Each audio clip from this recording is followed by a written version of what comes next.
Hai sahabat literasi Rama Bali TV.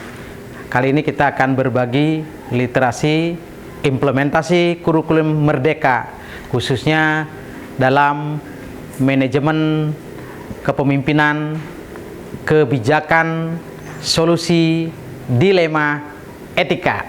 Ayo kita simak bagaimana saya diwawancara oleh beberapa guru berkaitan dengan hal ini. Prapo. Om Swastiastu, Pak, mohon maaf mengganggu waktunya di saat Bapak ada kesibukan. Sedikit yang ingin Tiang tanyakan, Pak, berkaitan dengan bagaimana Bapak sebagai kepala sekolah dalam hal pengambilan keputusan. Yang pertama yang ingin saya tanyakan, bagaimana Bapak mengidentifikasi kasus-kasus yang ada di sekolah Bapak yang berkaitan dengan dilema etika atau bujukan moral itu, Pak? Nah, kalau bahasanya mengidentifikasi itu based data. Di base data itu menggunakan asesmen awal.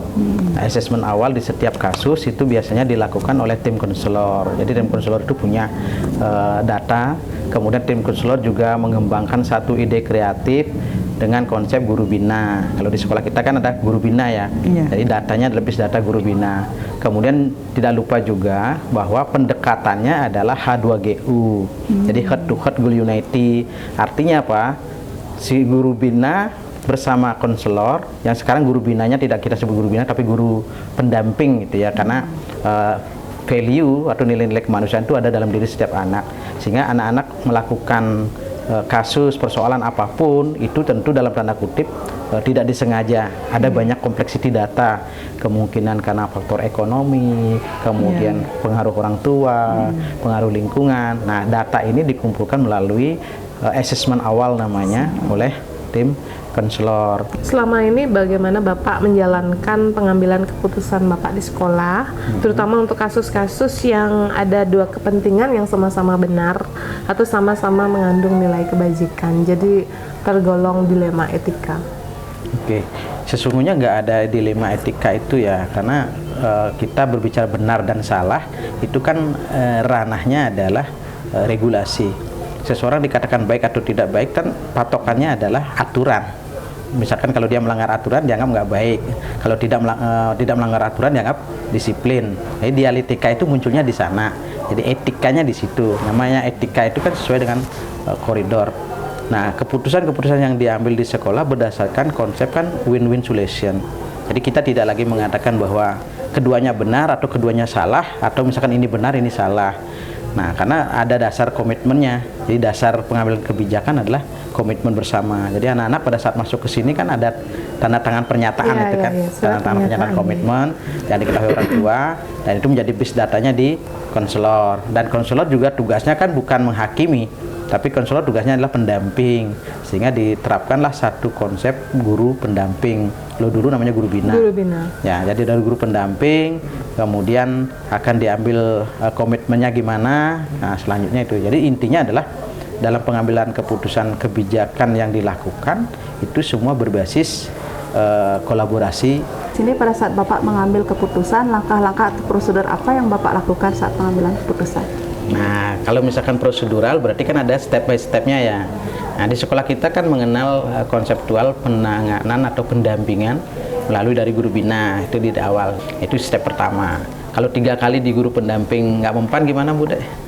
Lanjut ke wali kelas. Wali kelas. Nah, dari jenjang kedua itu wali kelas. Wali kelas juga hal yang sama dilakukan, jadi pendampingan, 3 kali melakukan pendampingan, kemudian lanjut lagi ke konselor ya, lanjut ke konselor, karena kan konselor itu konsepnya adalah sebagai coach, sebagai motivator, dia juga fasilitator. Nah, di sana juga 3 kali. Nah, baru masuk ke jenjang step wali kelas, kunjungan rumah dulu kan. Dari wali kelas, dari kerja sama wali kelas dengan konselor, nah ini akan melakukan kunjungan untuk mendapatkan apa? Kembali ke pertanyaan awal tadi, untuk mengidentifikasi penyebab kasusnya apa. Bahwa kalau kasusnya kita tidak tahu penyebab utamanya, kita tidak bisa berharap win-win solution itu akan terjadi. Nah, kalau konselor sudah 3 kali misalkan masih masuk ke waka. Nah, kalau di situ juga tidak berhasil, masuk ke jenjang terakhir nih, baru masuk ke kepala sekolah. Dan kepala sekolah juga nggak sendirian kan, di situ ada manajemen inti yang akan membantu, termasuk nanti dipimpin oleh HRD. Kemudian hal-hal apa saja yang selama ini Bapak anggap efektif dalam pengambilan keputusan, terutama di kasus dilema etika? Oke. Yang pertama adalah win-win solution. Itu sangat efektif karena kita sudah punya goal, tidak ada benar salah, tidak ada baik buruk. Kemudian hal yang kedua lagi yang efektif adalah pendekatan humaniora yang kita sebut sebagai H2GU.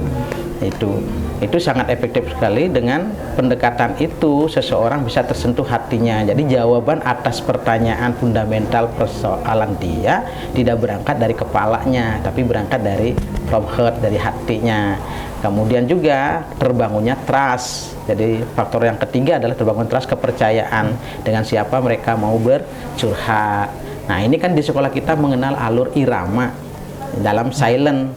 Nah, setiap ending atau misalkan akhir dari setiap solusi kalau nggak ketemu dikembalikan ke afirmasi ke dia, kita menggunakan pendekatan silent, yaitu afirmasi dengan alur irama. Jadi who am I, identifikasi dirinya siapa, ini membangun trust kan terhadap orang, baik itu siswa yang bermasalah maupun yang akan nanti nanganin yang sebagai guru pendampingnya. Tadi kan sudah disampaikan langkah-langkah penanganan murid dalam dilema etika Pak Made ya. Nah, setelah sampai di Bapak Kepala Sekolah, apakah langsung di tempat apa mempunyai jadwal tertentu dalam menangani kasus dilema etika untuk murid?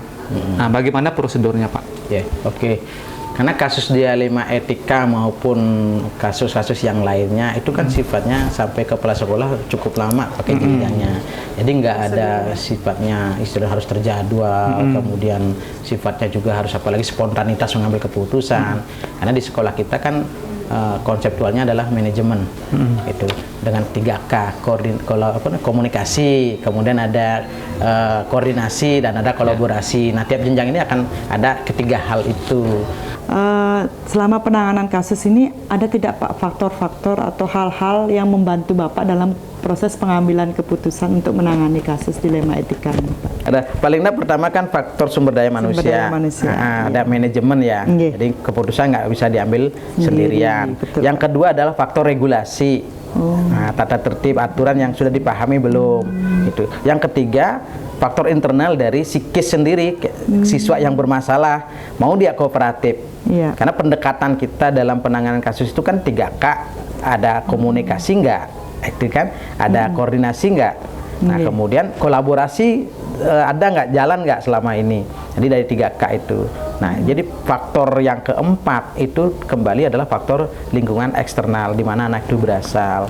Nah, yang terakhir Pak, dari Bapak yang Bapak sampaikan dari tadi tersebut, apa hal-hal atau pengalaman yang Bapak bisa dapatkan dari proses pengambilan keputusan ini Pak? Pengalaman baiknya adalah experience is the best teacher. Pembelajarannya bahwa saya harus belajar sepanjang hayat. Dari setiap kasus akan ada jawaban yang berbeda. Walaupun kadang-kadang kasusnya sama, ibaratnya sakitnya sama, yaitu sakit kepala, tapi obatnya kan beda. Ada yang memang harus diobati dengan tablet. Nah, jadi kasus-kasus dialektika, dilema, kemudian apapun bentuknya itu memberikan pengalaman bagi saya untuk sebuah strategi manajemen. Baik Pak, terima kasih banyak atas semua pengalaman Bapak yang sudah dibagikan ke saya, dan semoga apa yang Bapak sampaikan tadi bisa juga memberikan inspirasi bagi saya selaku guru di sini Pak ya. Terima kasih sahabat literasi.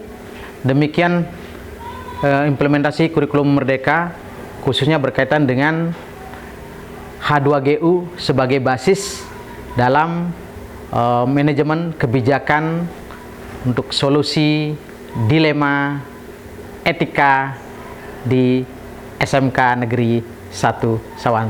Terima kasih, semangat terus untuk belajar.